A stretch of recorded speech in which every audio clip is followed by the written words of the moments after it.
Бабановдун арести боюнча оюңуз дейт. Берилбейт. Ууруну каракчы тоноду деген сөздөрдүн маанисин айтыңызчы дейт.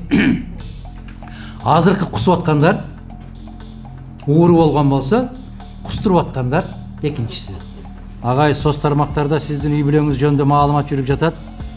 Ажырашты деп жатышат. Ошол боюнча маалымат берип өтсөңүз, кимге ишенүүнү билбейбиз дейт.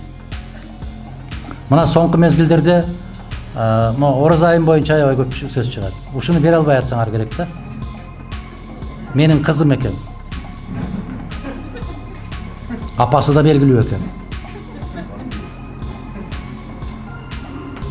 Мен ошондойлорду 30 жылдан бери угуп жүрүп, соңку кезде билесиздерби эмне деп калдым? Жазасын жараткан Аллахтын өзү берсин деп калдым. Адахан Кесенбаев, сиз эмне үчүн дайыма кыргыз элинин башына кыйынчылык түшкөндө барбай, баары бүткөндөн кийин кайрылуу кылып чыгасыз дейт. Дайым сиз менде кызмат жок дейсиз. Ошол эле Ташиев деле кызматы жок кезде кыргыз элине кыйынчылык келгенде дайыма болчу эле го, неге сиз барбайсыз? Кайсы жерге? Оркан Инандынын жоголушу боюнча оюңуз дейт. Бар дагы бизге каршы болгон башка партияны колдочу, тек кайдыгер болуп жатпачы. Өзүңдүн жолуң өзүң тандачы деп атам да. Адахан Кесенбаев, сиз бая миңдеген кыргыз жигиттеринин бактысы ачып Россиядан такси болуп иштесине салым кошкон экенсиз. Тагыраагы кыргыз айдоочулук көөлүк менен нан таап жеп жатышат. Ошондой эле былтыры мигранттарды куткаргансыз. Бузулукта жатканда дейт, Казакстанга жол аштырып, дагы айтыңызчы дейт. Казакстанда колчулукта миңдеген кыргыздарды куткардыңыз, дагы билбеген көптөгөн кыргыз мигранттарына жардам берипсиз. Суроо, ушул жакшылыктарды билбеген элди неге дагы деле жакшы көрө бересиз? Кош келдиңиз дейт. Сизди шайлоодон атайлап өткөрбөй койсо, кандай кадамдарга барасыз дейт. Айдан айнымай. Бир сөздү уккун келип атат окшойт да. Ошондой кылабыз да. Адилеттүү деп отурабыз. Ассаламу алейкум дейт. Сиз бир жолу мыйзамды тебелеп бийликке келип Кыргызстанды оңдобосоңуз, жакында мамлекет жок болуп кетет. Ассаламу алейкум дейт. Урматтуу Адахан мырза, Баткендеги окуя боюнча жоопкерчиликти ким алат? Сиздерде кандай суроолор болду, кандай сөздөр болду? Аларды уккан жокмун. Бирок ошол китептин бет ачары деп ошол китепти чыгарып, аракет кылып, мен макул эмесмин деген кыймыл тарабынан демилгеленип, кайдыгер эмес жигиттерибиз, кыздарыбыз тарабынан каржыланып, бул чыгып атканы өзгөчө бир көрүнүш. Себеп мен кече кыска бир чакан жамаат менен жолугушкан кезде айттым эле. Ошол эгемендүүлүктү алгандан берки болгон окуялардын баарын азыр биз күбө болуп аткан иштер эртең тарых болуп калат. Эртең тарых болгондо ар ким ар кандайча өзүнүн дүйнө таануу сезимине, илим билимине жараша ар кандай кылып талдайт. Талдаганда ишенип коюңуздар, айрыкча ушул арабызда отурган жаш жигиттер, кыздар ишенип коюңуздар, бир 15-20 жыл өткөндөн кийин мына китеп өзүнчө бир чоң тарыхый булак болуп калат. Бир мисал келтирейин сиздерге, кечеде айттым. 16-жылкы болгон окуя, 90-жылкы болгон окуя, кечеки эле 2005-жылкы болгон окуялар, эгерде ошол күбөлөр түздөн түз ал жерге катышып, эч кандай саясий сыяк боёгу жок, жазып өзлөрүнүн кабыл алган кандайдыр бир баштан өткөргөн окуяларын, таасирлерин жазып кеткен болсо, бүгүн биз үчүн абдан кызыктуу окуя болмок. Себеп биз ушундай эл экенбиз, жалаң гана ушул ушундай деп айтты деп уктум эле. Деди дегенин угуп калганмын. Ага энеси айтып берген экен, энесиге анын энеси айтып берген экен. Экен менен эле жүрүп келаткан элбиз да, тарыхты көп эмне.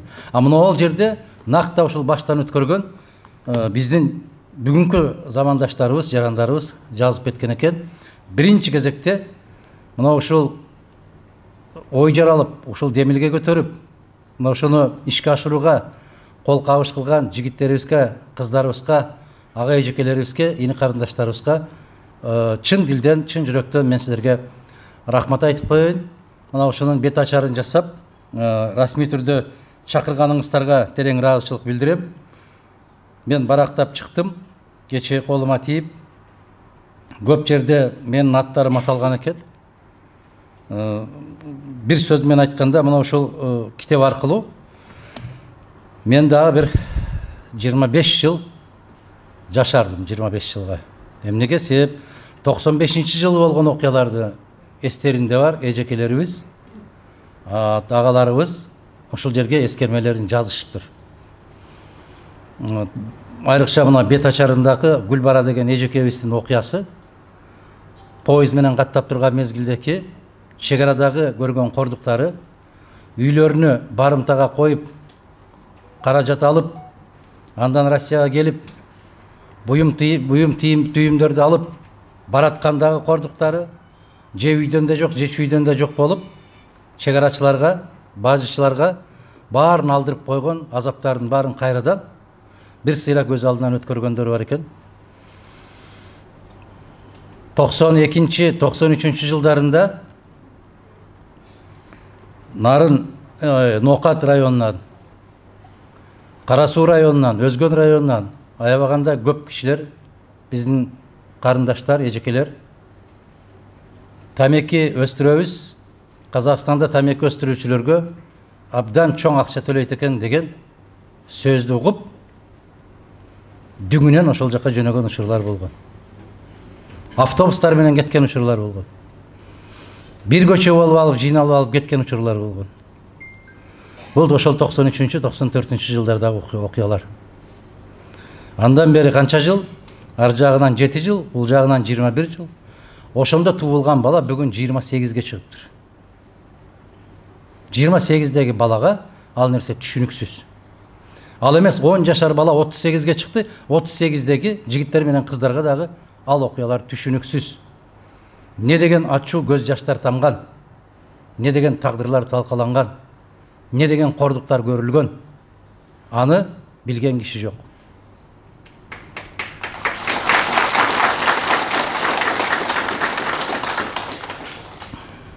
Эң чоң байлык эл. Жана барпы ырдагандай, ала тоо көрккө келбейт эл болбосо дегендей, сиздер жок. Сиздер бул жакта, боңул жерде жазгандай, арман. Ээсиз калган ал жакта жер арман. Атаны менен энесин көрбөй, өсүп жаткан бала арман. Баласы менен кызынын жытын жыттай албай, бул жакта иштеп жүргөн эне де арман. Канча керемет жайылып, дасторкондор жайылып, ичилбей калган аш арман ошол жакта. Канча энелердин жакшы сөздөрүн укпай, мээрине толук бөлөнбөй, мээр катып бараткан жан арман. Мына ошол, жан азап деген жандын азабы ушунда. Жандын азабы ушул.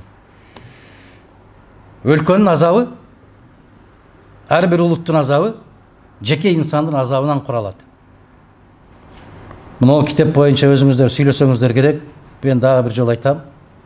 Мына Бану эжекеге окшогон эжекелердин жана Куран окутуп атканда биринчи жолу уктум. Ошол Рахман Разыковго Куран окутуп эскерүү уюштурушуптур, терең ыраазычылык билдирем дагы бир жолу. Мына ошол Рахман Разыков дагы байма-бай сиздер менен келип, байма-бай көйдөн кыйкырыгын кыйкырып, байма-бай ырларын жазып, ошол жерде сиздер менен кошо ыйласак ыйлап, күлсөк күлүп кеткен азаматтарыбыздын бири эле, кайдыгер болбогон азаматтарыбыздын бири эле. Мына кечээ а кишини да акыреттик жолго, сапарга узатып келдик. Ар бир инсандын тарыхы бул өлкөнүн тарыхы. Себеп эл тарыхы жер тарыхы дейт. Эл тамыры жер тамыры дейт. Мына ошол тарых катарында калтыралы. Мен айрыкча мындай бир кубанган мезгил, мен өзүм унутуп калган эпизоддорду көбүрөөк айтышыптыр. Кече дагы бирөө мага эскертти. Турду деген аксакал эскертти. Ким аксакал бирөөсү эскертти. Азыр Россия жараны менен кыргыз жараны гана таксиде иштей алат деп. Мына ошол эмне үчүн иштей алат десек, Евразэстин өкүлү мүчөсү да дейт, жок. Армения дагы Евразэстин мүчөсү. Белоруссия дагы Евразэстин мүчөсү. Тажикстан дагы Евразэстин мүчөсү. Казакстан дагы Евразэстин мүчөсү. А эмне үчүн биздин гана айдоочуларга айдоочулук көлүк менен такси айдап иштесе болот? 2006 жылы Душанбе шаарында Россия Федерациясынын премьер-министри менен Кыргыз Республикасынын вице-премьер-министри Мадумаровдун ортосундагы аябагандай каттуу талаш тартыштан кийин, муну улуу моң көрсө керек, теледен да көрсөткөн, Михаил Ефимович, если да, сегодня здесь же подпишите деп ошол жерге кол коюлган. Мына ошол рахмат. Мына ошол жерден, ошол убакыттан баштап Кыргызстандын окуган дарыгерлери, инженерлери, ар кандай кесиптин ээлери болсо дагы, ошол кесиптин ээлери келип Россияга кайрадан кошумча каражат кетирип, окуп, билим албастан ошол аттестат менен, ошол диплом менен жумушка кирүү мүмкүнчүлүгүн алып калгандыгы ушундан турат. Муну көпчүлүк учурда айтпайм мен. Кече мени бир топ аксакалдар урушту. Айтпайм деп отуруп албастан ушунун баарын жар салыш керек деп. Жок. Неге? Мен элдин ыраазычылыгын издеп жүргөн жокмун. Мен адамдын ыраазычылыгын издеп жүргөн жокмун. Мен жараткандын гана ыраазычылыгын издейм. Эмне үчүн? Себеп билем, элден эч качан ыраазычылык ала албайсың. Эл эч качан ыраазы болбойт. Айрыкча биздин элибизде. Ыраазы болуш үчүн, ай ушул жакшы иштерди аткарган экен азамат деш үчүн кетиш керек. Кече Рахман акеге окшоп кетип, анан кийин отуруп алып айтышат анан. Ошолордун баары жукпайт. Кылымда бир жаралчу инсан эле дешип коет. Айылда ким өтсө ошондой болуп кала берет. Мунун баары жасалма болуп калды. Ачуу болсо дагы өз өмүрүбүздү өзүбүз, өз тагдырыбызга өзүбүз ээ бололу. Кече бир мисал келтирдим, караңыздар. Бүтүндөй жырткычтардын атаманы болгон аюуну караңыздар. Жырткычтардын падышасы болгон арстанды караңыздар. Аябай күчтүү болгон, байыбек болгон жолборсту караңыздар. Бар ушундай бир тиштем эт үчүн, же бир момундай томолок кант үчүн циркте миңдеген адамдардын алдында бийлеп атат. Бир эле момундай эле кубик канты аюунун оозуна салып койгон. Ыраазы. Бирок бир тайды тирүүлөй алдына карматып койсоң дагы, карышкыр 1 мүнөттө сага ойнобойт. Ачка жатып өлсө дагы ойнобойт. Эмнеге? Себеп көкүрөктө сезими бар. Кул болбойм деген сезими бар. Мен өз каалоомду жасайм деген сезими бар. Рахмат. Урматтуу Адакан Кесенбаевич, мен биринчиден сизге ыраазычылык билдирем. Ушинтип мигранттардын көйгөйүн ушу сиздерде эч көндүрө албай койдум. Убактылуу иштеп аткандардын дегенде. Кабыргаңыз кайышып, алардан ысык суугун тең бөлүшүп келесиз. Менин сизге берейин деген суроом тил маселеси боюнча Россия жергесинде миллионго жакын кыргыз эмгектенсе, ошончо балдар бала бакчага, мектептерде окуп жатышат. Ошол балдар өз тилин, каада салтын унутуп, орус тили өз эне тилиндей көрүп, кыргыз тилин билбей калып жатышат. Ушинтип отуруп, тил жоголуп кетсе, анда кыргыз деген улутта жок болуп кетиши мүмкүн деген ой келет. Сиз парламентке келип калсаңыз, ушул маселеге көңүл бура аласызбы дейт. Ушул жерден эле жооп берип кете берейин. Адамдын кайсыл жерде жашап атканы анын тилинин жоголуп кетишине себепчи болбойт. Мен сіздерге мисал келтирип айтам. Уйгурлардын мамлекети жок. Кыргызстандагы уйгурлар бири-бири менен уйгур тилинде сүйлөшөт. Ыр жазат. Кыргызстандагы дунгандар дунган тилинде сүйлөшөт, дунган тилинде ыр жазышат. Кыргызстандагы жашап аткан кыргыздар мен кыргызча билбей калдым дейт. Кудай каласа дейт. Демек ал адамдын жүрөгүнөн. Эгер атаң менен энең кыргыз болсо, мага десең Арктикада жаша. Үйдө эле балдарыңа кыргызча сүйлө, ал унутпайт. Тил эненин сүтү менен кете турган, бериле турган нерсе. Кутмангеш агай саламатсыз. Мигранттар үчүн күйүп жүргөнүңүздү билебиз, бирок сизге билебиз. Сизге ыраазычылык, бекемден соолук суроо. Элден кеткен эки ажоонун Кыргызстанга кайтарууга кандай карайсыз? Сиздин ойду билүү өтө маанилүү. Бар болуңуз, урматым менен Жаннат Сыдык дейт. Мен оюмду президенттик шайлоолордо жүргөндө журналисттерге берген жообумду ачык айтып атам. Ошол жерде эле карап койсоңуз, могул жерде берип аткан суроолордун баарына жооптор бардык менин сүйлөгөн сөздөрүмдө бар. Кайтыш керек. Кайтканда сый урмат көрсөтүш үчүн эмес, барып элден кечирим сурашы керек, кетирген каталыктарын мойнуна алыш керек. Алардын тагдырын кандай болушун саясатчылар эмес, калдайган калк өзү чечиш керек. Каны качкан элдин куну качат дейт. Биз карап көрүшүбүз керек ушул жагын. Бирок алардан кийинки келгендерди көрүп отуруп, ошолор эле отурса болмок экен деп калып атабыз. Чынбы?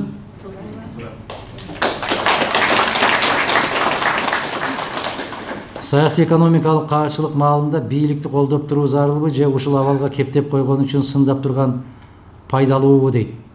Экөө тең туура эмес, туура нерсеси акты ак, караны кара деп айтуу керек. Жалган колдоонун кажети жок. Жалган кол чаап төбөгө көтөрүп алганын кажети жок. Эмнени көрүп турсаң ошону айтышың керек. Кыргыз-тажик чегарасы боюнча түзгөн келишимин өзгөртүү мүмкүнбү? Деги эле бул документтен кооптонсок болобу дейт. Ал документти сиз көрсөңүз мен көрө элекмин. Ал документтерди сары майдай катып жатышат. Мен окуй элекмин. Мен көргөндөн кийин айтам. Могул жерде үтүрү туура эмес, могул жерде чекити туура эмес деп. Бирок алардын өздөрүнүн жар салган билдирүүлөрүнө караганда, ал кыргыз кызыкчылыгына түк жооп бербеген позиция. Ассаламу алейкум дейт. Суроом узунураак, бирок грамматикалык каталарына көңүл бурбаңыз дейт. Алдын ала. Баракелде, рахмат. Өзүм электен болом, кече тажик кол салганда точно ынандык. Биздин мамлекетибиз жана жетекчилерибиз эч нерсеге жөндөмү жок экенине же Путин менен сүйлөшө алышпайт, же Рахмон менен сүйлөшө албайт. Бир нерсе кылган кыз, бир нерсе кылбаган кыздын бетин аймайт болду. Тажике өзүнө жараша жооп бере албай, сизге фейк аркылуу аябай асылды. Мүмкүн болсо чегараны чечип жаткан комиссияга мүчө же кеңешчи болуп бериңизчи дейт. Айткыла, барайын.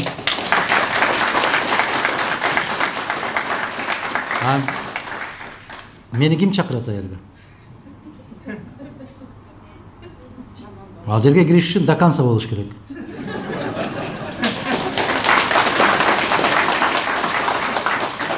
Ал жерге кириш үчүн өмүрүмдө бир китеп окубаган бала болушум керек. Кандай кылыш керек? Ал жерге кириш үчүн азыркыларды көкөлөтүп макташ керек. Кандай болуп киребиз ал жака? İşte атабы?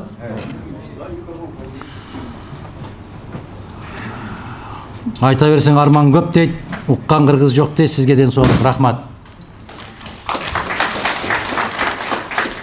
Ассаламу алейкум, куш келдиңиз. Куш келдиңиз дейт. Агай, соц тармактарда сиздин үй бүлөңүз жөнүндө маалымат жүрүп жатат. ажырашты деп жатышат. Ошол боюнча маалымат берип өтсөңүз. Кимге ишенүүнү билбейбиз дейт.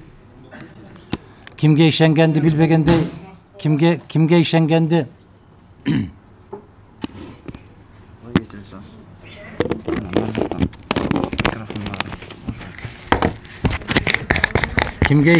билбегенде ушул маселе мамлекеттик маселеби? Сиз эч кимсине ишенбей коюңуз, кыйналбайсыз. Мени 30 жылдан бери жазып келатышат. 30 жылдан бери.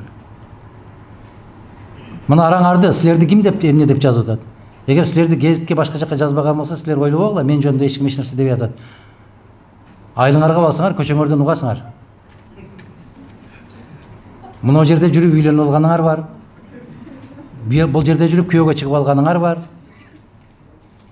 Бул жерде жүрүп 3-4 үй бүлө куруп алганыңар бар. Чынбы?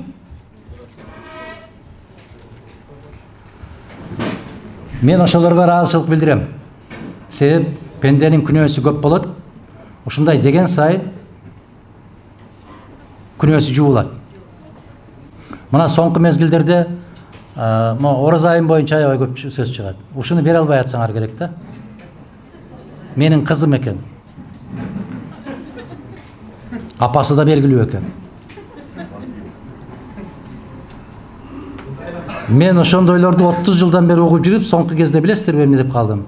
Жазасын жараткан Аллахтын өзү берсин деп калдым. Ошол. Бир акылман айтканда, бизди аябай каралап, жала жаап аткан адамдарды унутуп калышыбыз мүмкүн дейт. Бирок ошол мезгилде жанымда жүрүп чындыкты билгендерден ун чыкпай жүргөндөрдүн эч качан кечире албайм дейт. Мына ошол кызды нелер гана деп атканда 4-5 уюшулуп чыгып айтып койгон жоксуздарбы? Биз билебиз. Ушунча жылдан бери жашайбыз. Атасы апасында билчүбүз, апасында билчүбүз деп айтпайсыңар го. 2-3 киши да. Ошого пикир да жазып койбойбуз го.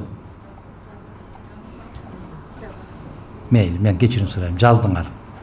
Жазып ошолорду андырдыңар да. Мен негиз айтам.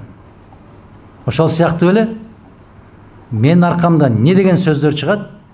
Менин үйүмдөн чай ичип, мени менен чогуу жүргөндөрдүн бирөөсү жазбайт. Себеп жазып койсо, кечээ төгөрөк стол болуп атканда, ушуну неге айтпайсыңар десем, айтышты го. Айтсак эле бизге асылып баштайт экен да депчи. Ушундай.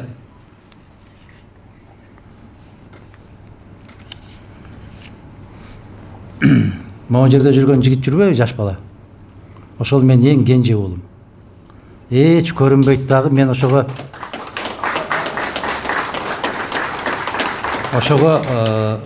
каникулга чыккан экен.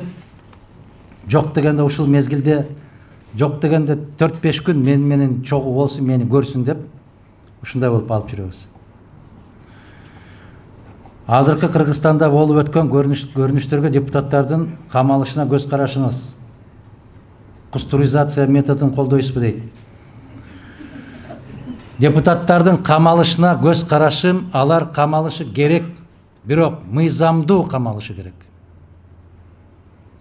Азыркы докансалардын жазган конституциясы боюнча жогорку кеңештин депутатын жогорку кеңештин макулдугу жок камай албайт.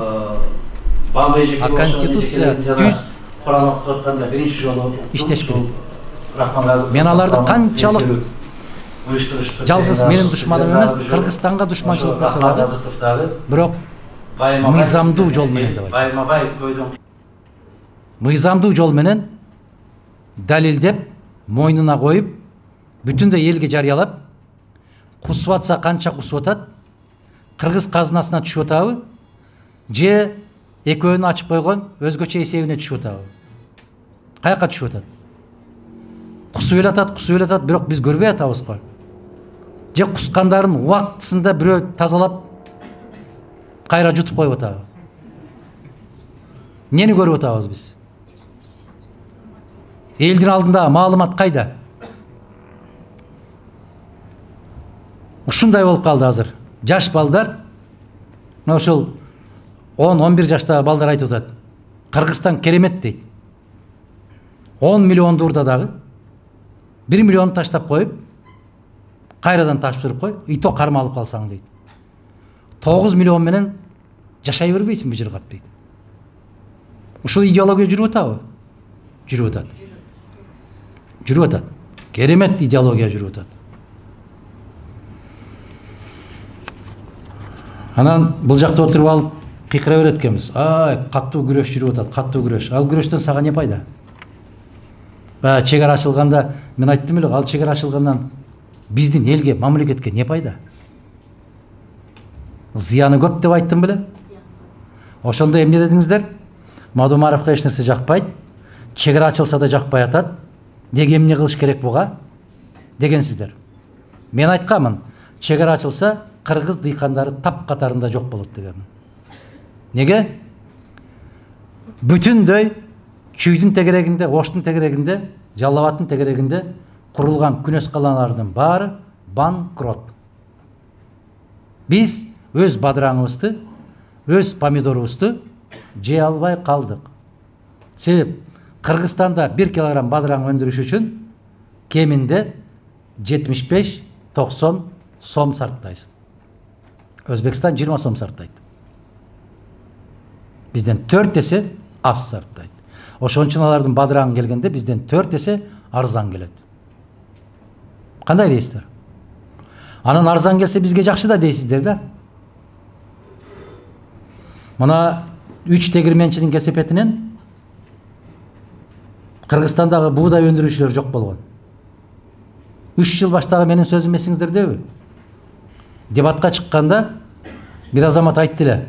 Азыр ушул камалгандардын бирөөсү.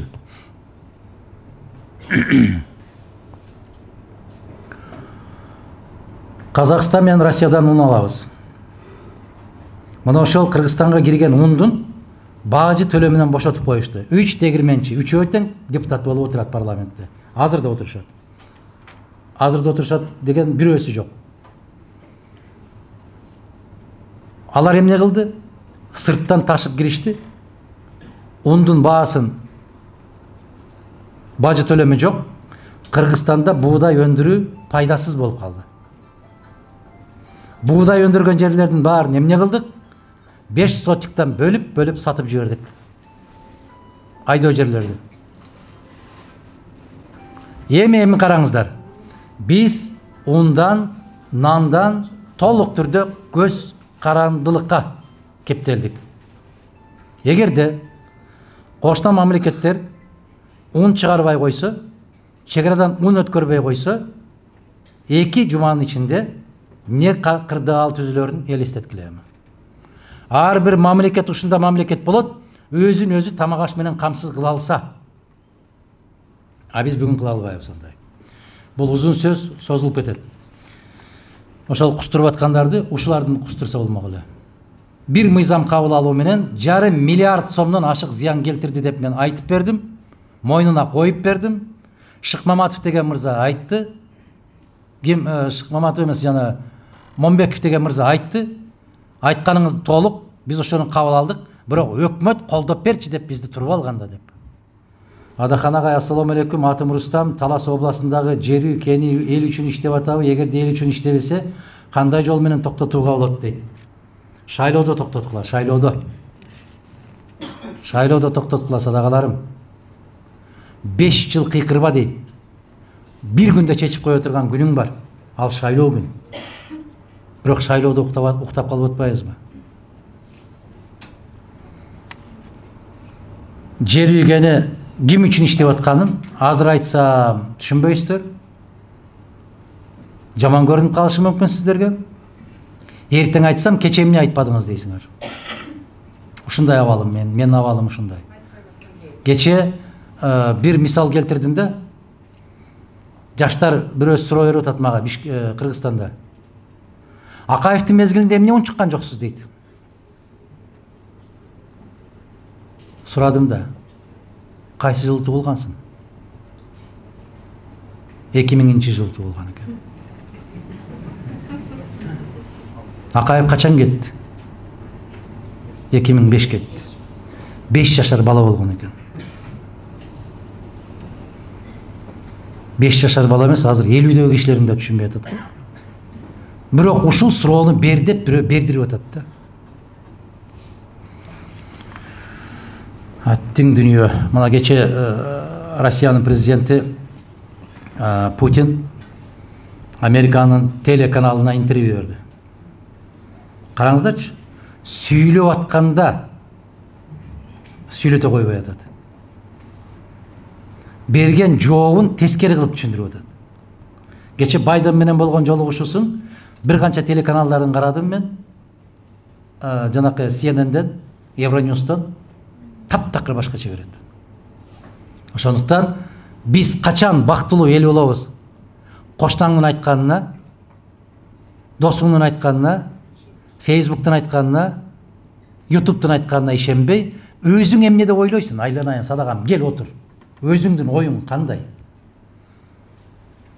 Кече көрдүңүздөр до концада. Эмнеге ушундай берип атасың десе, баары айтып атат го дейт. Сен эмне деп айтасың? Сенин пикириң кандай? Сен эмне деп ойлойсуң? Мына ушул адам өз эрки менен өз алдынча ой жүгүртүү кабилетин көтөрүп алса, ошол мамлекет бактылуу болот. Күзүндө шайлоо бир мандаттуу болсо, мигранттар кайсы округка добуш беребиз дейт. Альтернативный вариант миграцияда орун берсе дейт, мигранттардан депутат барса, билимдин баары сыртта ошого аракет кылсак болобу дейт. Жок. Биринчиси мыйзам жол бербейт, экинчиси мыйзам жол берген күндө дагы сиздер шайлай албайсыздар. Эмнеге? Ал күнү барбайсыздар. Барбай коесуңар да. Кече Питерге барганда айттым го, канча кыргыз барсыңар десем 30 000 дейт. Шайлоого канча киши бар десем 900 дейт. Демек 30 кишиден бирөө барган да.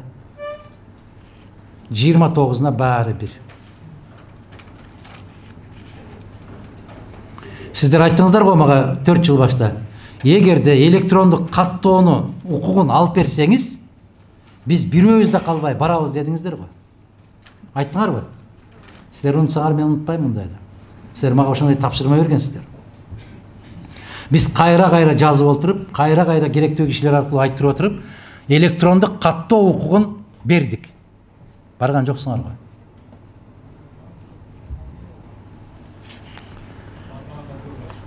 Көбүрөөк эмес, 700 000 кыргыз бар. Электрондук каттоодон өткөнү канча болду, Назира? 14 000 болду? 16 000 болду. 700 000'nin канча пайызы экен бул? 700 000'nin 10 пайызы 70 000 болот.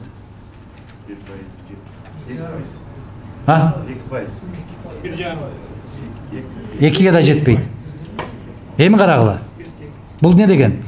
Могул жерде отурган 100 кишини айтып отурсаң бирөө барат экен. 99'ун барбайсың го. Урушайын дейм, корком кыйшайып калат деп. Урушпайын дейм.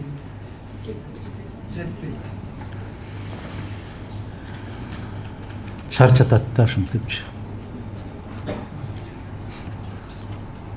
Күздөгү шайлоо булардын өздөрүнүн жазган конституциясы боюнча өздөрү да окуй элек. Бир мандаттуу кылабыз деген. Бирок азыр аябай чоң соода жүрүп атат. Партиялык эле тизме калсын дешип атат. Себеп бир мандаттуу кылса азыркы отургандардын бирөөсү да өтпөйт. Бирөөсү да өтпөйт. Көз боямоочулук жасаганга да кыйын.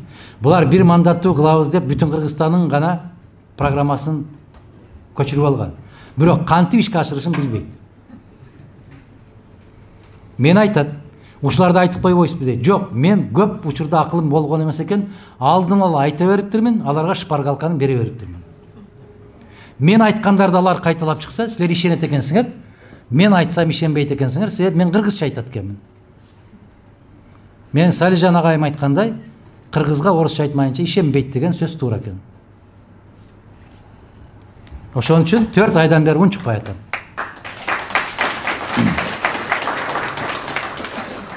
Адахан Кимсанбаев, мына билимдүүнүн баары сыртта дегенге мен ушинтип айтам сиздерге. Келиңиздер, катталыңыздар, электрондук каттоодон өтүңүздөр, мага көрсөтүңүздөр. Мына биз 60 000 киши каттоодон өттүк. 60.000 киши Москва областынан ушул жигитти, ушул эжекени, ушул агайды, ушул жигит кызыбызды көрсөтөбүз деп мага бергиле дедим мен. Эчен жолу жолугушсам, ар жолугушууда сиздерге ушул сунушту киргизем. Туурабы? Өткөн шайлоодо бердиңиздер. 5 кишини бердиңиздер. 5-өөнү тең тизмеге киргиздик. Ошол 5-өөнүн бирөөсү муну Оразайым деген кызыбыз 8-чи орунда туруп депутат болду го ушул кыз. Мага 8 тыйын берген жок. Сиздер мага 8 сом берген жоксуздар. Депутат болду го. Бирок адилетсиз өткөндүгү үчүн шайлоонун жыйынтыгын жокко чыгарабыз деген талапты биз койдук го. Эл момундай болуп оодарылып, башка талапты коюп чыгышын күткөн жоксуздар го. Ошондуктан сиздер биригиңиздер, уюмдашыңыздар, сунуштаңыздар. Мына кече биз биринчи жолу ушул кызыбызды партиялык ишке тартып, кече көптөгөн адамдардын суранышы боюнча Москва жана Москва шаарында партиянын жетекчиси болуп, кече дайындалды. Партияга тиешеси жок эле бул кызды. Россия Федерациясы боюнча бизге ушул жигитти коюп бериңиздер деп кече сунуш болду. Бир добуштан колдоп, бир киши гана калыс болду. Калган баары колдоп, Мо Эмил деген жигитти, Жайчиевди Россия Федерациясы боюнча жетекчи кылып койдук. Келиңиздер, жардам бериңиздер ушул кишилерге. Саясий кеңештин курамын өзүңүздөр кураңыздар дедик. Көп жылдан бери журналист болуп иштеп жүргөн бир кызыбыз бар экен, ушул жерге жакында келдим дейт. Мен ушу бүтүн Кыргызстанды тандап алдым. Мени партияга кабыл алыңыздар деп кече партбилет алды. Атын Диляра деди. Ошондой кайдыгер эмес болгон жигиттер, кыздар, келиңиздер дагы Жайчиевке, Нарматовага келип кошулуңуздар, кабарлашыңыздар. Сунушуңуздарды бериңиздер. Биз Москвада жүрөбү, Красноярскиде жүрөбү, Екатеринбургда жүрөбү, Питерде жүрөбү. Сиздерден сунуш түшкөн болсо, тизмеге киргизебиз. Мен дайым айтам, бүтүн Кыргызстандын тизмесин эл курайт. Элден түшкөн сунуштарды алабыз. Адаган Имсанбай, сизге Аллахым өмүр берсин, ден соолук, ишенгенибиз жалгыз сиз дейт. Астагфираллах. Президент болушуңузду Аллахтан тилейм. Амин, амин, амин дейт. Рахмат. Адаган Имсанбай, сиз эми үчүн дайыма кыргыз элинин башына кыйынчылык түшкөндө барбай, баары бүткөндөн кийин кайрылуу кылып чыгасыз дейт. Дайым сиз менде кызмат жок дейсиз. Ошол эле Ташиев деле кызматы жок кезде кыргыз элине кыйынчылык келгенде дайыма болчу эле го. Неге сиз барбайсыз? Кайсы жерге? Мисалы, кай жерге? Ушул суроону берген азамат суурулуп чыгып туруп мага бир фактын айтса жакшы болот эле, ыраазы болот элем. Кайсы жерге? Кайсы жерге? Баткенде болуп аткан окуяда мен даарыланып жатсам эмне кылайын, иним?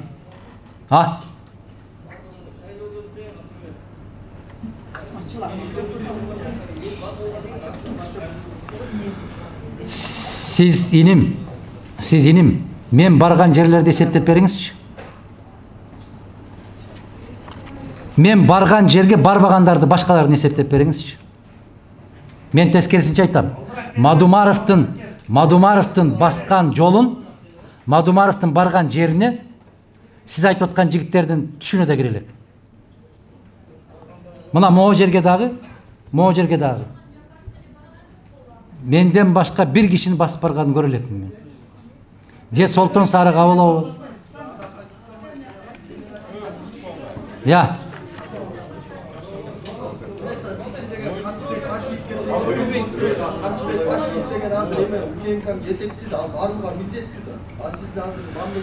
Эми билбейт да, мен кызматта эмес экенимди билишпейт. Мына жана кече мага балдар айтышып атпайбы? Агай дейт, мага жазып атат.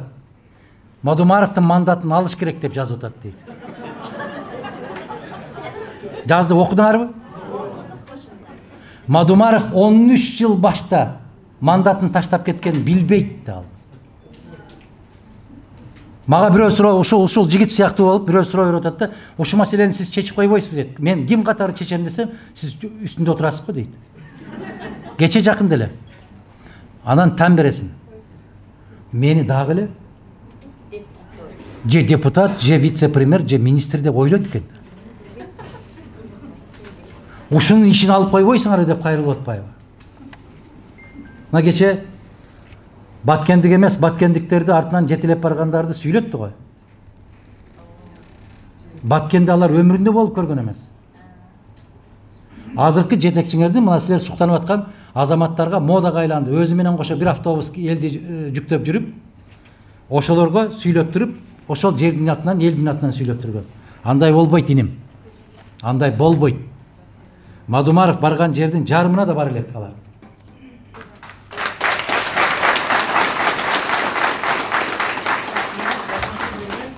Насип буйруп сиз бийликке барып калсаңыз, мен макул эмесмин, кыймылы андан арыда бийликтин терс жактарына каршы чыга береби?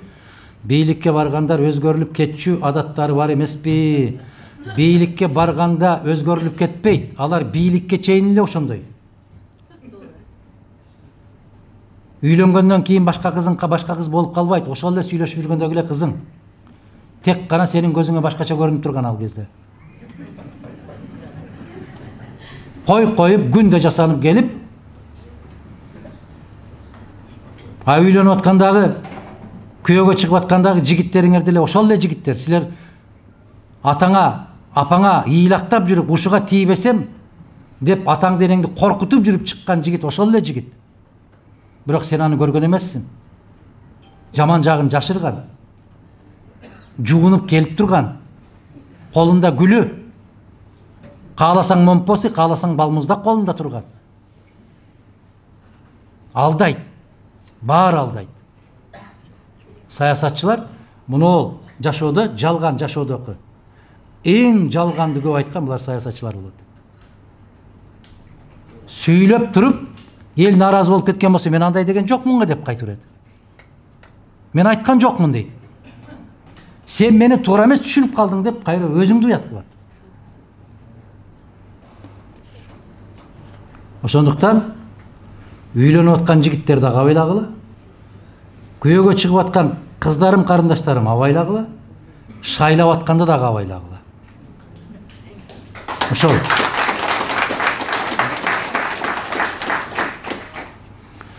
Ал кыймылды бүтүн Кыргызстан партиясынын карамагына өткөрүп коюпсуздар дейт.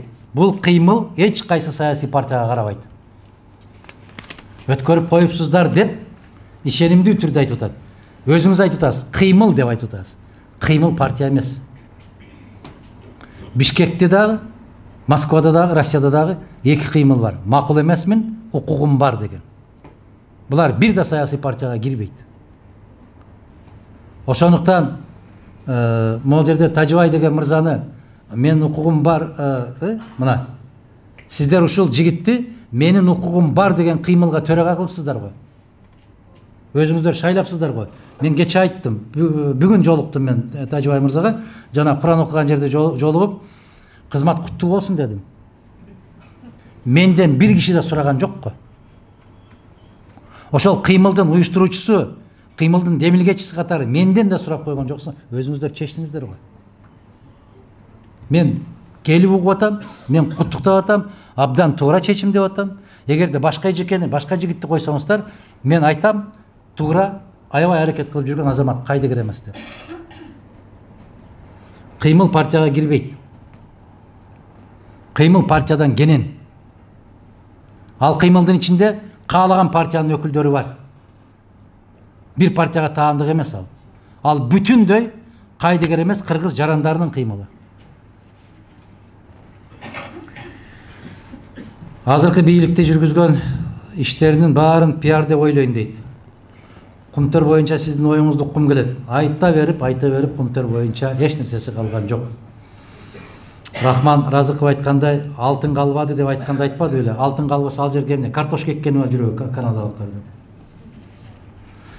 Оркан Инандынын жоголушу боюнча оюңуз дейт.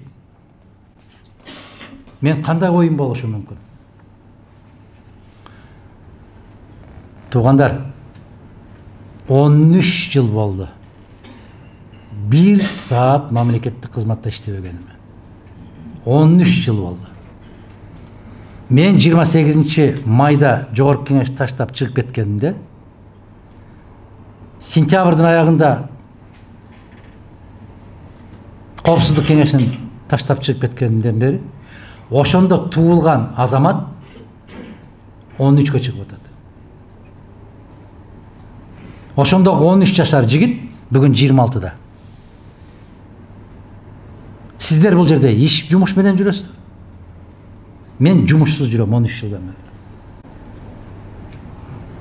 Менин кандай оюм болушу мүмкүн? Сиз кыйналып аткандай мен да кыйналып атам. Эгерде ал 90-жылдардын башынан бери эле кыргыз жараны, эгер жаран жок болуп, дарексиз жок болуп кеткен болсо, бул өлкөгө абийир алып келбейт. Бул өлкө ишенинден чыгат. Бул өлкө менен эч кимдин кызматташкысы келбейт. Мен президенттик шайлоо жүрүп аткан мезгилде айттым эле. Эгерде ушул жол менен, ушул конституция менен, ушул мыйзам менен президентти шайлап, жогорку кеңештин шайлоосун токтотуп койсоңор, Кыргызстан изоляцияда калат деп айттым беле? Айттым. Эми караңыздар, изоляциянын бир далилин айтып берейин сиздерге. Өзбекстандын президенти Мирзиёев мырза президент болуп келгенде 3 айга жетпеген мезгилдин ичинде, 40 күндүн ичинде 5 мамлекетке сапар жасаган. Мен ушун эсептеп айтып бергем, бирок азыр унуттуңуздар аны. Россияга сапар жасады, Кытайга сапар жасады, Францияга жасады, Америкага жасады, Түркияга жасады. 5 сапардын натыйжасында Өзбекстанга 50 миллиард доллар инвестиция келишимге кол койду. 50 миллиард доллар. Биздин азаматтардын келгенине канча болду? Бала төрөлө турган болуп калды.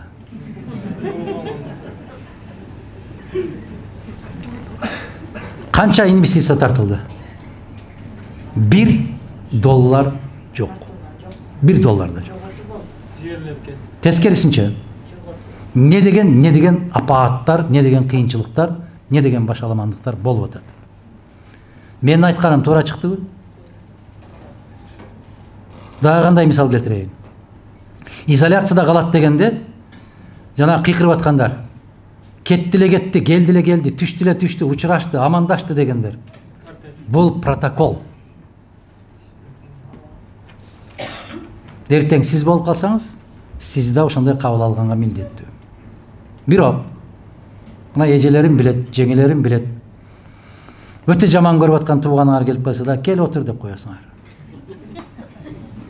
Чай ич. Бирок көзүңөр башканы айтып турат. Бирок бир пияла чай сунасыңар. Отурбадың да деп коесуң чыгып баратса. Элестеттиңерби? Биздин жетекчилердин сыртка чыгышы ушундай азыр. Кел. Отур. Отур. Биз ушундай кыйналып аттык эле, түштөн кийин нан жабам, нан жапканча 2 нан берип турасыз десе, жок, мага да азыр мыйман келет. Шылтоо көп да. Эми түшүндүрө алдымбы?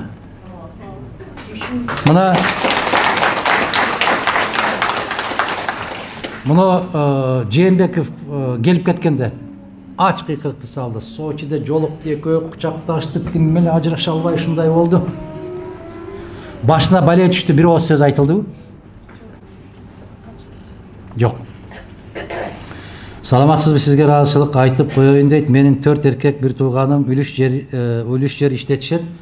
Ал мыйзамды жазган сиз деп билебиз. Москвада бул жакта менин жолдошум электрик болуп иштейт. Болгону 6 айлык электромонтер окуусун бүткөн, Бишкектен 96-жылы. Бул келишимдин демилгечиси жана ишке ашыруучусу да сиз. Чоң рахмат, биздин үй бүлөнүн атынан дейт. Рахмат, тапканыңызга береке берсин. Аманчылыкта жашаганды насип кылсын. Садыр Жапаровго барып, мен сага эмес, элим үчүн, элимдин суранганы үчүн сага кошулуп ишти тартып кетейли деп айтсаңыз, биз колдойт элек. Башы жокторго баш, көзү жокторго көз болсоңуз. Кыргызстанды четтен ач карышкырлар бөлө тартып жатканы суктук менен суук көздөрү менен карап турушат. Сиз өтө баатырдык кыласыз, акылдуу инсансыз. Бул жагын түшүнсөңүз дейт. Ушу сиздер түшүнүп жазып атканды ошол түшүнбөй атат дейсиздерби?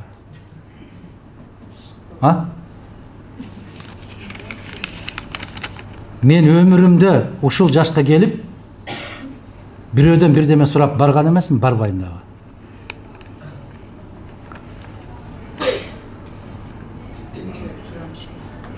Мен ушул маселелердин баарын сиздердин колуңуздарда деп айттым.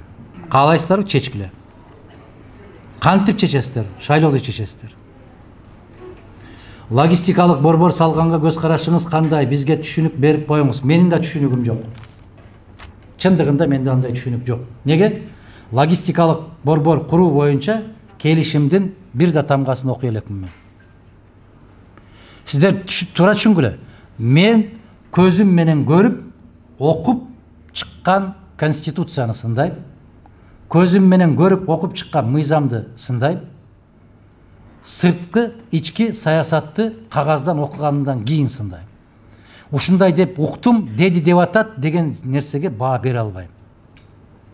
Бирок логистикалык борбор боюнча өзү негизи бул ойго мен таптакыр каршымын. Ал логистикалык борбору жок эле, Дордойду логистикалык борбор кылып болду. Маселе жок. Кандай дейсиздер? Тескерисинче биз мүмкүн болушунча аны жаап, муунтуп, жок кылдык. Натыйжада бүтүндөй буюм ташыгандардын баары кошуна мамлекеттерге көчүп өттү. Биз эми алардан ташып калдык. Мына ийгилигибиз ошол. Сабаттуу инсандардын жүргүзгөн саясатынын кесепети ушул. Калганын өзүңүздөр түшүнүп атасыздар. Менден жакшы билесиңер. Базарда, соодада көп отурасыңар, менден жакшы түшүнөсүңөр. Азыр Бишкекке барып, Дордойдон товар ташып келгениңерди токтоттуңарбы? Токтодубу? Эми башка мамлекеттерден ташыйт алар. Себеп Казакстан Кытайга ошондой шартты түзүп койду.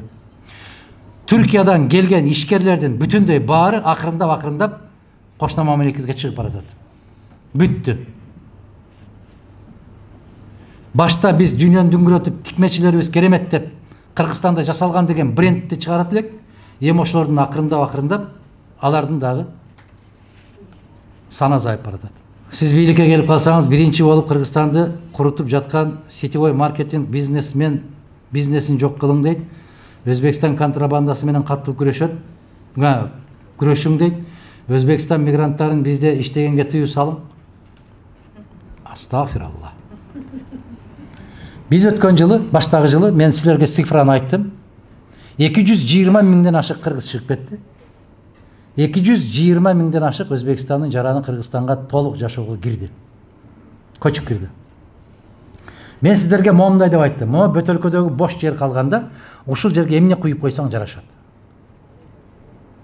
Эгер ушул толуп турса, эч нерсе куя албайсың. 220 миң киши чыктыбы, 220 миң киши кирди. Аларды иштегенге тыюу салың дейт. Ким тыюу салат? Мына сиздерди иштегенге тыюу сал деп чыккан могул жерде ура патриоттор болду. Тыюу салып койду эле, карлар күрөлбөй, көчөлөр шыпырылбай калды да, кайрадан кыйкырып чакырды. Туурабы? Болду ушундай жылдар. Эми Кыргызстанда сиздер жиберип аткан акчаны ата-энеңиздер там куруп атат. Ошону ким куруп атат? Азамат. Аларды чыгарып берсең, силердин жиберген акчаңарды ким алыш керек? Силер кимге иштеп атасыңар? Кимди багып атасыңар? Кимдин чөнтөгүн толтуруп атасыңар? Кызыл Октябрь деген айыл бар, Куршаптан төмөн жагында. Ошол жерде менин бир тууган жыйыным бар. Барбы Кызыл Октябрдан ким? Барбы? Бар. Мына Айбек. Мырза деген жигит бар. Аябай атагы чыккан уста. Жашы 45-терде. Өткөндө барсам айтат. Мен 2-чи бригадага киши топтой албай атам дейт. Канча аласыңар десем айтат. Biz hazır ноябрга чейин 10 үйдү алдык дейт. 10 үйдү көтөрүп, үстүн жаап, ээсине беребиз дейт. Канчага? 450 миңге. 450 миңге. А канча бала иштейсиңер? 10 бала иштейбиз. 10 бала март, апрель, май, июнь, июль, август, сентябрь, октябрь, ноябрь. Толук эмес 9 айдын ичинде 450 миң сом иштеп табат экен. Мындайча айтканда, айына 50 миң сомдон көп акча табат экен. Эми караңыздар. Өзүнүн үйүндө, өзүнүн жеринде, өзүнүн айылында, өзүнүн көчөсүндө жашап атып, 50 миң таап атат. Ustaларды баштакыдай эмес дейт азыр. Барган үйүңдө козусун союп, илип коет дейт. Биз айткан тамакты жасап берет дейт. Тамагы баягы акчанын ичинде эмес экен. Ошого иштегенге жигиттерди таппай атам деди. Мени жаман көрөсүңөр, мейли айланайындар, садакаларым, жаман көргүлө. Атабыз менен апабыздагы мектепте окуп атканда оку десе жакшы көргөн эмеспиз. Үйлөнгөнүң өзүң үчүн, жардамың мен үчүн десе дагы жакшы көргөн эмеспиз. Азыр чыканакты иштейбиз. Кайран жашты кошондо окуп койсом деп. Мени дагы кийин айтасыңар. Азыр жаман көрө бергиле, мейли. Мен кече бир сөз айттым. Чыдабай кеткенден айттым. Мен сиздердин ыраазычылыгыңыздарды түк күтпөйм. Мен сиздерден рахмат алам деп дагы иштебейм. Мен сиздерге жагам деп дагы иштебейм. Мен төбөмдөгү кожоюндун ыраазычылыгы үчүн иштейм. Мен себеби мен билем. Кече мисал келтирип айттым. Жалаң козунун чучугун чагып, майга эмес, сары майга да эмес, козунун чучугуна тамак бышырып берип олтурган күйөөсүнө дагы аял ыраазы болгон эмес, болбойт дагы. Алакандай кызыл эт бала кезиңерден өстүрүп, түн уйкусун 90 жолу бузуп, эмчектеринен үрпү жарылып кетсе дагы ушул ачка калды деп чыдап эмизген энеңерге да ыраазы болбойсуңар эч качан. Өзү ачка калып, өзү тоңуп, акыркы акчасына сизге ботинка алып берип, бутуңду жылуулап койгон атаңа да ыраазы болбойсуң. Ана мага ыраазы болосуң бе пенде? Атаңды дагы какшатып, зар какшатып ушул жерде отургандарыбыз бар. Балам кел деп ыйлап аткан энелер бар. Ошолордун айтканын кылбаган, менин айтканымды кыласыңарбы пенделер? Мен бул дүйнөнүн тарыхын дагы, табышмагын дагы жакшы өздөштүргөнмүн. Эч качан ыраазы болбойт пенде. Өмүрүндө ыраазы болбойт, билем аны. Бирок ушундай оор кырдаалда акылың жетип турган нерсени неге айтпадың деген сурактан корккон акырет. Мына жаш бала билбей барып отко күйүп алса, атасы менен энеси жооп берет экен. Жаш бала билбей өрмөлөп барып сууга түшүп чөгүп кетсе, сурагы ата менен энеден болот экен. Жаш бала билбей bir жерине бычак сайып алса, сурак ата менен энеден болот экен. Ошол сыяктуу эле ушул билип турган нерсеңди неге айтпадың деген суракты мага берет. Неге? Биздин пайгамбарыбыз саллаллаху алейхи ва саллям айткан экен, аалымдардан сурак күчтүүрөөк болот деп. Ошон үчүн дуа кылганда билип билбей кылган күнөөлөр дейт экен. Билип туруп жасаган күнөө башка, билбей туруп жасаган күнөө башка. Билбей туруп доңуздун этин жеп алсаң, кечиримдүү, билип туруп рахаттанып жесең, күнөө.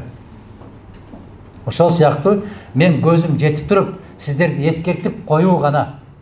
Могул жол менен барсак, өлкөбүз жок болот деп эскертүү. Каалайсыңбы? Ошол жолго кет. Каалайсыңбы? Айткан сөзгө кулак сал. Кечээ чыдабай кеткенде айттым. Айланайын, мага каршы иштечи, жок дегенде каршы иштечи. Тек үйүңдө жатпачы. Бар дагы бизге каршы болгон башка партияны колдочу, тек кайдыгер болуп жатпачы. Өзүңдүн жолуң өзүң тандачы деп атам да. Мени колдо деген жокмун. Бизди колдо деп айткан жокмун. Кайдыгер болбочу садагар. Ойгончу айланайын. Сен тагдырыңды бирөө чечет деп айтпачы. Тагдырыңды өзүң чечесиң, кыргыз. Өз мамлекетиңди өзүң чечесиң. Кандай кааласаң, ошондой мамлекет болот. Ошондуктан Өзбекстандан келип иштеп аткандарды кантип тыясың? Айткыла. Контрабандасын токтот. Контрабанда менен эмне өтүп атат? Азот. Өткөрбөй коюп, кыргыздын дыйкандарын эмне кабалга калтырасың? Тескерисинче мен мондай саясат жүргүзөм. Кыргызстанда өндүрүлбөгөн нерселердин бардыгына бажыкананы ачып салам. Кире берсин. Кыргызстанда өндүрүлүп аткан нерсе болгон болсо, сырттан киргизбей, ошону өндүрүп аткандардын кызыкчылыгын коргойм. Бул экономиканын мыйзамы. Муну Петр I деген болгон. Биринчи император Россиянын. Ушул Санкт-Петербург деген шаарды куруп атканда жаккан эле эмне болгон? Саз. Ал жерге эмне керек болгон? Таш керек болгон. Жакын аралыкта таш жок. Ал эме саясат жүргүздү? Политика меркантилизма или политика протекционизма деп коет. Ал ошол Балтика булуңу менен кирип аткан жерге, Финский заливден ким соода өткөрөм, ушул жол аркылуу өтөм деген болсо, моундай кемелерге 2,5 тонна, моундай кемелерге 3 тонна ташы жок болсо киргизбейм деген. Натыйжада ошол жерден өткөн кемелердин баарын дүйнө боюнча таш алып келип ошол жерге жыйган. Ошол менен Санкт-Петербург деген шаарды курган. Өлкө ушундай болуш керек. Ата ушундай болуш керек. Ушинтип куруш керек.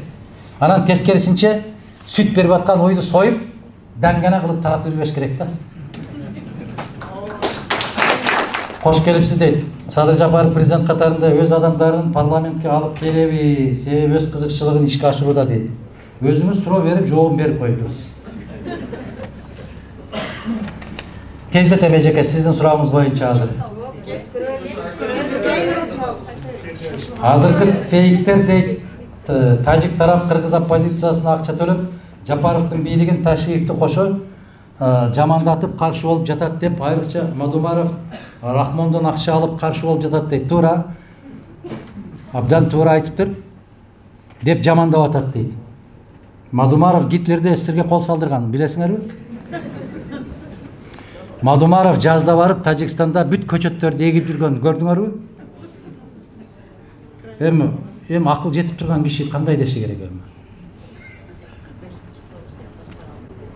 41-жылкы согушта. Мен баштагам.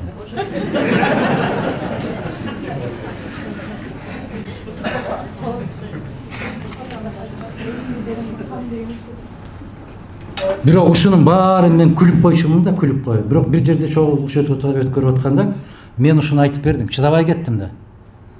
Менин атам 33-жылкы болсо, атам раматылык, Аллах акыретин берсин. Мен 30-жылы Гитлер менен эмне кылып жүрөм? Десем, мына ушул жигиттей болуп, жан ошо биринчи катарда отурган, чочуп кетип жанындагы каралып чың эле дейт. Демек ишенет экен да.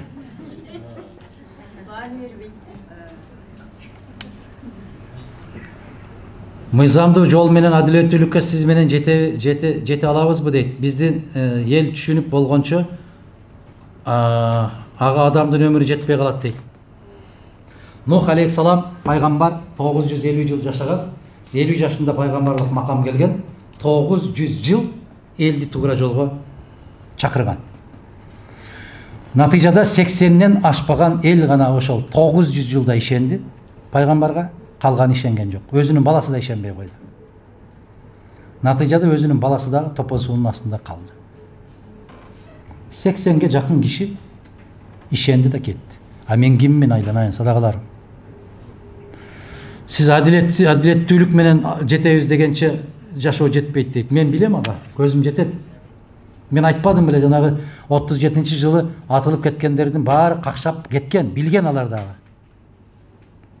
Баягы душман деп мени саткандар калар, дуалга кадап аткандар калар, оюлган көрдүн түбүндө бир күн элиме жетпей ойлорум калар деп алар да билген. Ушул Касым Тыныстановду эки сөз үчүн жок болгон. Эмне деген сөз үчүн? Orodo даның толы болса, қороодо малың толы болады деп қойған. Дегенде bir қырғыз отырып алып жазған Москваға.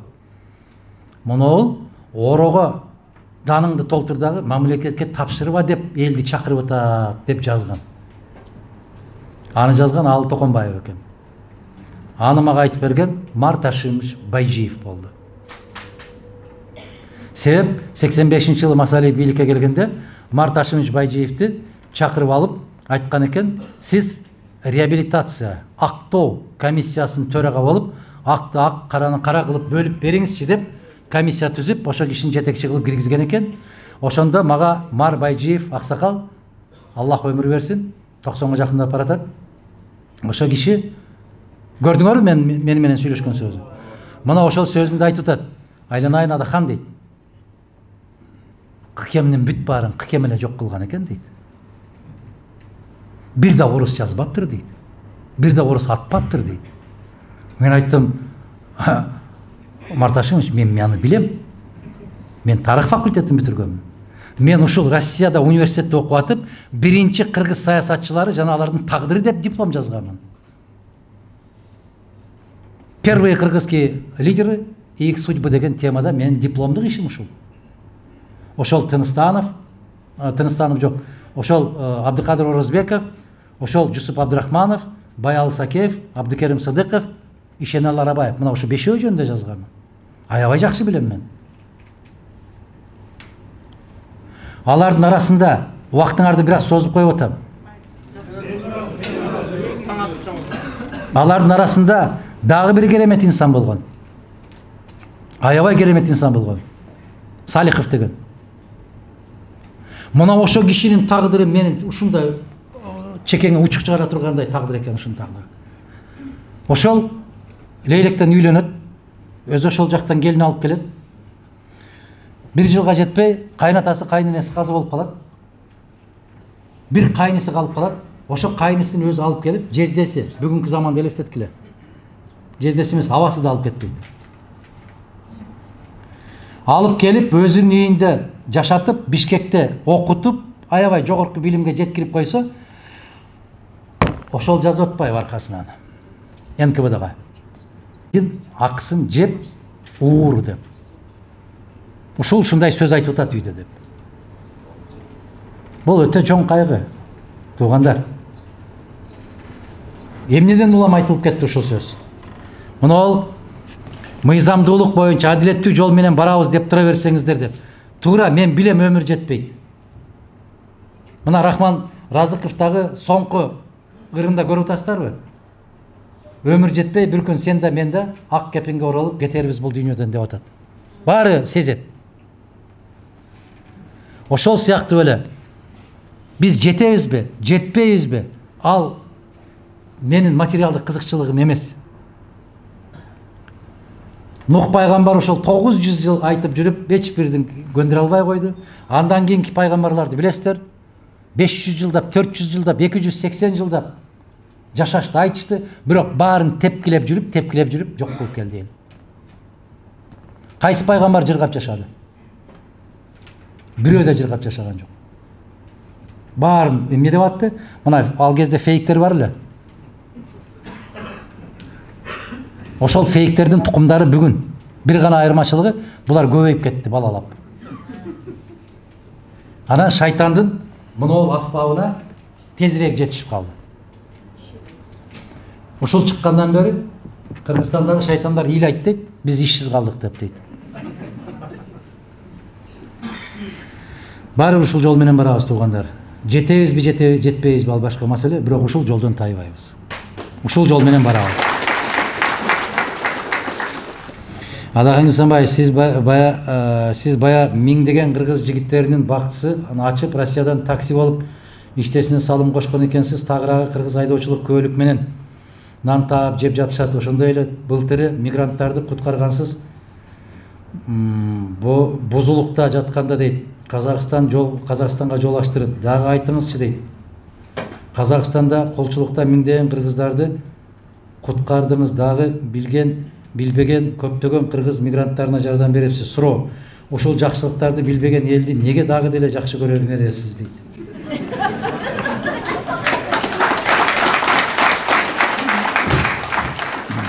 ар дайым мээнетсиздики болот, элди ойготосуз. Анан неге элдин билип айланып калат, элдин башы айланып калат, менде үмүт үзүлүп жатат дейт. Үмүтүңүздү үзбөңүз, бирок үмүтүңүз реалдуу болсун. Эмне үчүн ушул элди жакшы көрө бересиз дейт. Мен жана айттым го, безери болуп калган баласынын деле ата эне жаман көрбөйт. Бечара эне, мен кече айттым, калган сезимдердин баары жалган. Досум деп кучактайсыңар го мойнунан, жалган да. Чыныгы дос деген, досуңдун эки бөйрөгү жоголсо, бирөөсүн бере аласыңбы дедим, жок, бере албайт эч ким. Бир тууганың бериши мүмкүн, бирок өтө оор. Ойлонбой туруп эне берет. Керек болсо экөөүн берет. Эне гана берет. Башка сезимдердин баарына мени ынандыра албайсыздар. Мен неге жакшы көрө бересиз деп айтып атасыздар да. Анан жаратканга нааразы болуп, ушундай элди берип койгон экен, мен жакшы элди ким берет мага? Мен кайда барам анан? Жанагы энелердин жакшы сөзү бар. Каргайын десем жалгызсың, каргабайын десем бир байкушсуң дегенчи. Тытылып кеткендеги сөзү да бул эненин. Мен да ошол тытылып жүргөн кезим азыр. Айтайын дейм, айтканга айланып кетпейсиңби дегим келет. Жана Садырбаевди айтпадымбы? Элим деп кан жүткүргөн балдарыңа кашайгыр качан арка бел болосуң депчи. Арка бел болбойт. Мен аны билем. Сиз бир нерсени билсеңиз, жеңилирээк болот да. А эгер үмүттү аябай каттуу коюп алып, ошол үмүтүңүз акталбай калса, өкүнүчүңүз каттуу болот. Ошол сыяктуу жакшы элди каяктан табайын мен? Агай, таксисттер билбейт сиздин кадырыңызды. Мен билсин деген жокмун да. Жакшы болду ушуну угушту. Жок, билсин деген жокмун да. Кандай таксист? Мен билсин деген жокмун. Кудай кааласа, мындай дейт да, эгерде дейт, сооп иш жасасаң дейт, ошого себепчи болсоң дейт, ошол сооптон пайда болгон нерселердин баарына дейт, сен бөлүшөсүң. Мына ошол 70 000 таксист бар экен. Москвада. Кыргыз жигиттер 70 000 экен.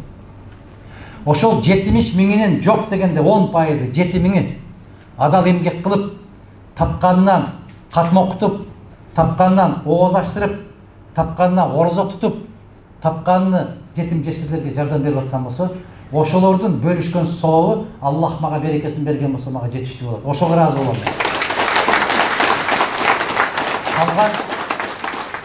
Калган 63 300-ü макул уруп коюп, алдап коюп, акча жок дегенде 10% маңдай тер болсо керек. 1% болгон болсо дагы 70 киши болот. 700 киши болот. 1% болсо.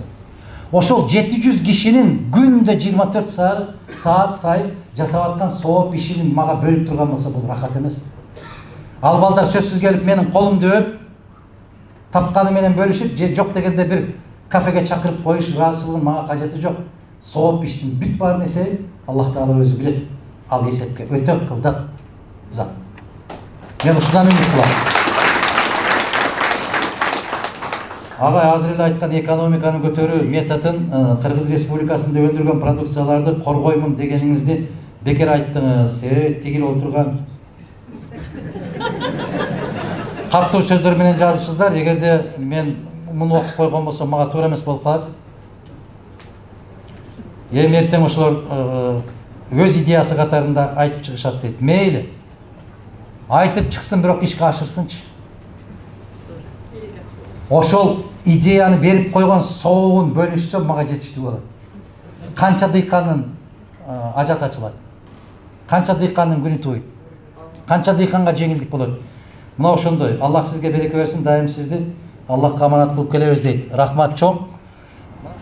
Кош келдиңиз дейт. Сизди шайлоодон атайлап өткөрбөй койсо, кандай кадамдарга барасыз дейт. Ай айламай. Бир сөздү уккун келип атат окшойт да. Ошондой кылабыз да. Адилеттүү. адилеттүү деп отурабыз дагы. Нарындагы логистик борбору кайра ачабыз деп жатат. Ушул боюнча оюңузду айттым. Сиз убагында жасаган эмгектериңизди азыркы жаштар билбей калышты. Азыркы жаштар билбей калышты, билгендер айтпай калышты. Ушундай. Ошол туура. Айткан менен түшүнбөйт, чындыгында ошондой. Мыйзамдарыңызды, сиз жасаган иштериңизди элге жеткирген аз эле адамдар бар. Бирок коом өзүнүн баатырын билиш керек да, менин капа болгонум улуу муундан жаш муундарга жеткире койсо болмо. Көптөгөн жаштар эмне жумуш кылды дешет, билбегендиктен ушундай суроолорду беришет. Менин суранарым, интервьюларыңызда ачык эле айтсаңыз. Интервьюларды карап көргүлө. Мен айтпагандарды менден да катуураак кылып Феликс Кулов айтыптыр. Менин жасап аткан ишимди же Кыргызстандагы саясаттагы ордумду Өмүрбек Текебаев айтыптыр. Мен үчүн жаңылык. Дагы бир канча азаматтар айтышыптыр. Тамара Жаманбаева айтыптыр. Бир канча адамдар айтышыптыр ошолор. Эмнеге ошолор айтса күмөн санап каласыңар дагы? Анан очоктун боюнда отуруп алып, же чай ичип отуруп алып, эки ооз сөз сүйлөп койсо, баарын желек кылып көтөрүп чыгасыңар көчөгө. Себеп адамзат ушундай болот экен. Жакшылыкты айткысы келбей калат экен кыямат жакындаганда. Анан чындыкты айткан кишини четкелетип, четке чыгарып, жалган айткан кишинин аркасынан ээрчип калат деп турат. Китепти караңыздар. Биз ушундай күндү башыбыздан кечирип атабыз. Ибрагим алейхисаламды өрттөп аткандагы бирөө айтат карлыгаш дейт, бирөө айтат кумурска дейт, оозуна суу алып отто өчүрөм деп жүгүргөндөгүдөй да. Меники ошондой. Керемет бир шаар бар экен. Шаардын тургундары көп экен.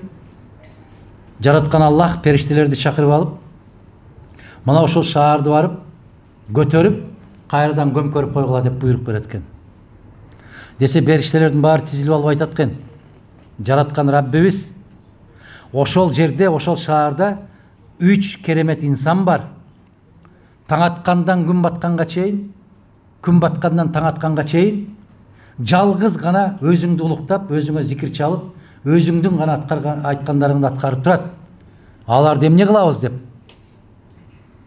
Десе ошолордон баштагыла дептир. Не үчүн деп айтат. Десе ошончолук коомдун бузулганын билип туруп, көрүп туруп, неге аларга айтпайт, же неге алар ал жерди таштап чыгып кетпейт? Ошолордон баштагыла азапты дейт экен. Мен ошолордун бири болуп калгым келбейт. Сиздер угасыздарбы, укпайсыздарбы? Мыскылдап менин үстүмдөн күлүп 500 рубльды көтөрүп алып кайрадан мага каршы иштейсиздерби? Мага кызыксыз. Мен жана сөзүмдү айттым го. Айланайын кыргызым. Жок дегенде туруп мага каршы иштечи. Отурган жериңде отура бербечи. Кайдыгер болбочу. Өз тагдырыңа өзүң ээ болчу. Өзүңдүн көз карашыңды өзүң калыптандырчы. Өзүңдүн ишенимиңди өзүң жаратчы. Кыймылдачы, тек гана кыймылдачы. Башка бөтөн элдер өсүп атат, кетип бартат. Токточу кыргыз, ойлончу. Өткөндө Питерде мисал келтирдим, ошону укканыңыздар болсо керек. Биз кичинекей элбиз, кичине эл эмеспиз биз. Биз ортого жакындашкан элбиз. 6 миллион калкыбыз бар өлкөбүз. 1,5 миллиондун калкы бар өлкөлөр бар. 300 миң калкы бар өлкөлөр бар. Биз тек гана кайдыгербиз. Биз ишенчекпиз. Ишенчек дейин деген болсоң, менин айтканыма ишенишиңер керек эле да.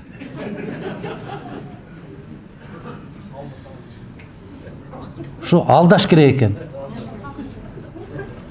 Мени партиялаштарым айтты. Бир жерге барсам айтат, мына көпүрөнү куруп бересизби? Жок дейм мен. Айта бербейсизби куюп берем деп? Лабизчи. Биздин мектепти салып бересизби? Жок. Анан баарына жок дей берсеңиз, сизди шайлай эле дейт. Мен жок деп айтам. Себеби аны депутат бирөө да жасабайт. Калп. Жалган. Жалган болсо да айтып коюңуз дейт. Жок. Мен ошентип жалган айтып көкүрөгүмө төш белги таккандан көрө жумушсуз үйдө отурганым жакшы. Мен андай сөз айта албайм. Могу жерде дагы ошол сыяктуу бир сөз айтылыптыр да. Өз баатырын билиш керек, суранам дейт.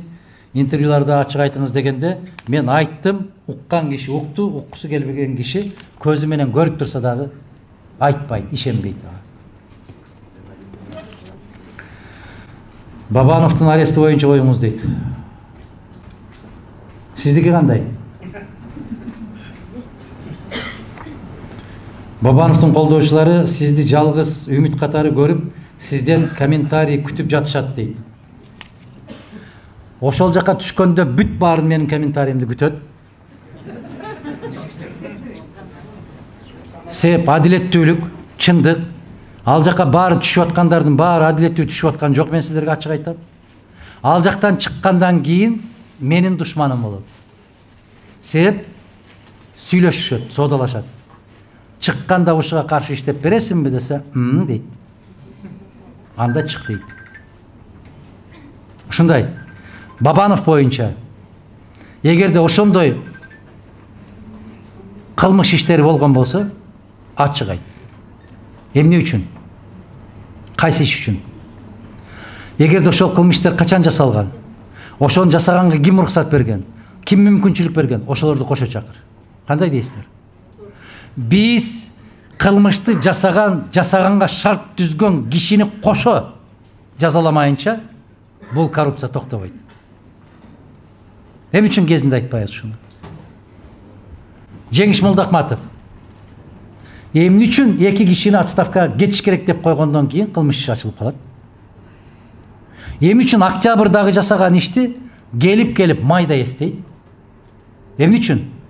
Жигиттер, кыздар, бул коркутабыз, үркүтөбүз, ким бизге каршы чыккан болсо, оозун басабыз деген болсо, булар өтө терең жаңылышат.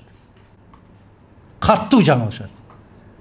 Коркок экенибизди, туруксуз экенибизди, оома экенибизди билип алган болсо, колдорунан, ойлорунан эмне келсе ошонун баарын жасайт.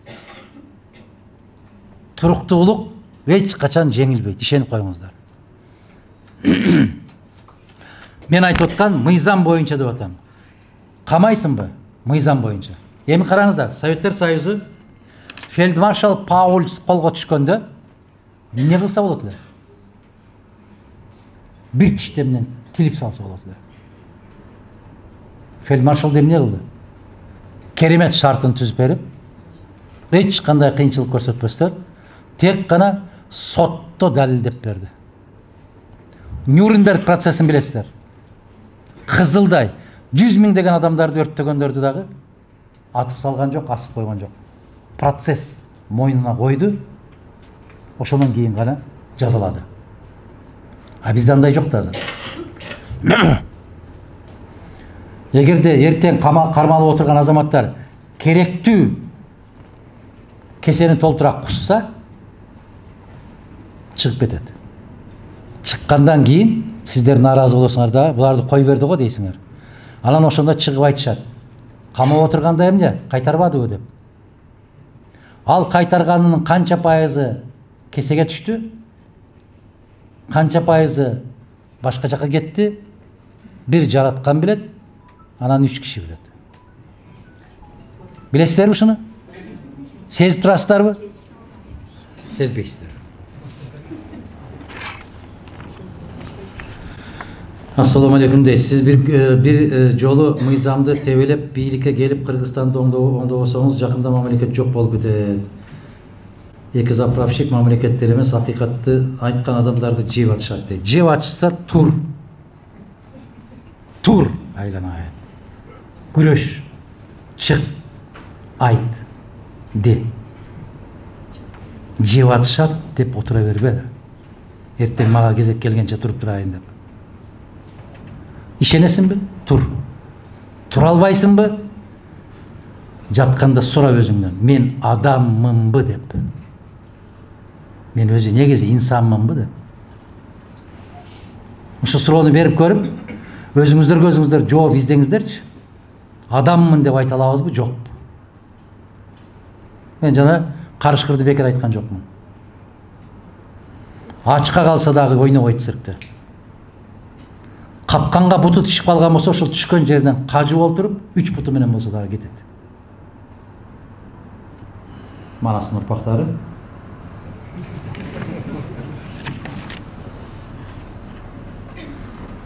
Жеңебиздин үкалары жайлап койду го.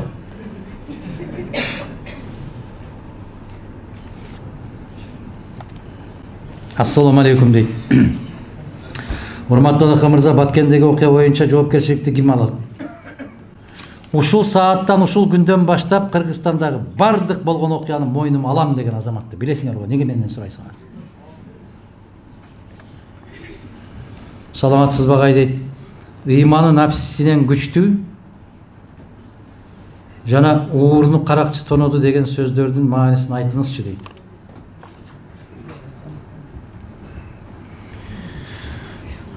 Ыйманы напсисинен күчтүү деген бул 5 убак намазда дуа кыласың. Шайтандын жана напсимдин азгырыгынан сакта деп. Аллахка кайрыласың. Адам алейхиссаламды жаратканда Иблис алейхилана, шайтандардын чоң атасы, аябай ыйлаган. Эч жерден кемчилиги жок экен деп. Анан бир гана нерсе, напси бар бекен дегенде, бар дегенде бүттү мага ошол жетет деген. Напси ушул болот. Напсиси, ыйманы напсисинен күчтүү деген нерсе, кече азаматтар казино чабыс деди, кумарканаларды. Напси жеңип баратат. Ошону акташ үчүн айтты, доңуз нетине караганда, аракка караганда халалыраак болсо керек деп. Бул напси азгырыгы. Бул напси азгырыгы. Бир арам экинчи арамдан же арамыраак, же тазараак болбойт. Бар арам. Мен ошондой мисал келтирип айттым да. 10 литр сүткө бир тамчы зара түшүп калса эмне болот? Бүттү. Бир чөгүн сууга бир тамчы арам нерсе түшүп калса, ошондон даарат ала албайсың. Болду да. Же керектүү жерин сүзүп алып, ыргытып калган жерин ала албайсың да. Ошол сыяктуу ыйманы напсисинен күчтүү деген нерсе көрүп туруп, билип туруп, ошол тыюу салынган нерсеге өзүн өзү токтоткон болсо, бул ошол ыймандын күчтүүлүгү болот. Бардыгыбызда бар напс. Напс ушинтип азгырат.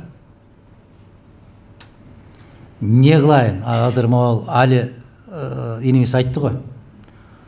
Кээде ушундай болот да, мага келишет. Ушинтип жүргөндөн көрө, элиңиз дейт, эч качан сизди түшүнбөйт дейт. Мен билем дейт. А билген болсоңуз дейт, аябай керемет кызматтарды сунуштап атат дейт. Барбайсызбы, жатпайсызбы дейт. Бул жагымды карасам шайтан турган болот дагы, туура айтып атат дейт. Өзүмдүн ички дүйнө сезимим айтат, аябай жакшы айтты дейт. Барсам, туугандарыңдагы, балдарыңдагы айтат, кеттик деп. Бир гана ыйман жок деп жооп берет. Барбайм деп жооп берет. Себеп ал жерге барсаң, буйрук аткарасың. Буйрук арамдыкка түрткөн буйрук болот. Болбойт ал. Ошондо өзүңдү өзүң токтотуп калган болсоң, ошол напсиңди жеңген болосуң. Орозо кармап атканда байкайсыздарбы? Орозо күнү сууда ичкин келбейт, тамак да жегин келбейт. Бир күн карыз болуп калып, 3 күн өткөндөн кийин кармайм десең, түшкө чейин 4 жолу бийле бересиң чыдабай. Эмнеге? Себеп орозо мезгилинде шайтандар байланган болот, напсиң бекем болгон болот. Орозо бүтүп шайтандар бошотулгандан кийин сени суу ичкиси келтирет, сени тамак жедиргиси келтирет. Мына ошондо жараткан Аллах айткан, соодалашкан Иблис менен, Иблис айткан, кыямат болгонго чейин мени жашаганга мүмкүнчүлүк бер деген, мен кыямат болгонго чейин пенделериңди жолдон азгырам деген. Дегенде жараткан эмне деди? Мага чын дили менен ишенип, моюн сунгандарга сенин бийлигиң жүрбөйт деген. Ошол ыйманы бекем кишинин шайтан азгырыгына берилбейт. Уурunu каракчы тоноду деген сөздөрдүн маанисин айтыңызчы дейт. Азыркы кусуп аткандар ууру болгон болсо, кустуруп аткандар экинчиси. Ушул кандай дейсиңер? Ошолорду жалаңдап атат. Ошолордун байлыгынан ажыратып атат. Ушундай деп айтайын. Түшүнүктүү болуш үчүн. Философияга берилбейли. Сөзбү? Сурообу? Кыргызстан ислам өлкөбүз да. Ислам өлкөбүз Кыргызстандагы мыйзамдар ошондой эле бизде жазылган закондор исламдык немеге туура келбейт. Ошондой бир прогрессивдик болот. Эмне жазса? Мыйзам. Исламдык шариаттын негизинде. Шариат деген сөз өзү мыйзам. Шариат деген сөз өзү эреже. Исламды карманыш үчүн ошол шариат. Шариат эрежелери, фикх илими. Эми биз көп улуттуу өлкөбүз. Көп конфессиялдуу. Анын ичинде мусулманы бар, христианы бар, иудейи бар, баптисти бар айланайын. Кемдердин арасында бар. Ай атам. Көп диндүү өлкө. Мыйзам, конституция ошол коомдун ортосунан келип чыккан келишим болот. Биз үчүн тыюу салынган нерсе башка диндерге тыюу салынган эмес. Аны кантип талап кылабыз биз? Биз мамлекетти сактап калуунун эң мыкты бекем эрежеси бар. Кыргыз болчу. Бүттү. Болду. Ошондо тилиңдин да маселеси чечилет. Диниңдин да маселеси чечилет. Баякындай болуп фырка-фыркага бөлүнгөн маселе да чечилет. Агым-агымдар да жоголот. Кыргыз болчу деп койгонунун себеби ата бабаларың кандай болсо ошондой бол. Бүттү, ошол менен чечилет. Ушуну менен жыйыныбызды жыйынтыктасак болобу? Нааразычылык жокпу? Мен ар бириңиздердин келгениңиздер үчүн жумушуңуздарды таштап жумуштагылар. Бир күн болсо дем алыш болсо, базар күнү эс алганыңыздарды кыйып ушул жакка келгениңиздер үчүн мен сиздерге таазим этем. Рахмат. Ыраазычылык билдирет. Араңыздардагы мусафир инсан катарында ар дайым жүзүңүздөрдөн күлкү кетпесин. Аллах алты саныңыздарды аман койсун. Мол аты өчкүр илдеттерге жакындатпасын. Алты саныбыз аман, өз жерибизге элибизге барган күндөрдү насип этсин. Жамандык көрбөңүздөр. Көзүңүздөрдөн жаш чыккан болсо тек гана кубанычтын, жакшылыктын, ийгиликтин, жеңиштин көз жашы болгон болсун. Апалары барлардын апалары көп узак мезгилдер жаныңыздарда жүргөн болсун. Себеп чыныгы жихад, чыныгы бейишке алып баруучу жол, апага кызмат кылуу, ошол мүмкүнчүлүктөн пайдаланып калышты. Энеси барларга чын дилден ошону каалап кетем мен. Чын дилден ошону каалап кетем. Атасы барларга барып атанын батасы түз дейт. Себеп атанын батасы, атанын сөзү ок дейт. Ошол түз ата-эненин батасында ортомчусу жок жаратканын өзүнө тиет экен. Өтө байсыздар, чексиз бай инсансыздар, ата-энеси барлар. Мүмкүн болушунча ошолордун батасын алып калган күндөрдү насип эткен болсун. Сиздердин жакшылыгыңыздарды көрүп, сиздерди берген, жаратканга ыраазы болгон күндөрдү биздин ата-энелерибизге насип эткен болсун. Дайым жакшылыкта жүрөлү. Амин. Аманчылык болсун. Рахмат.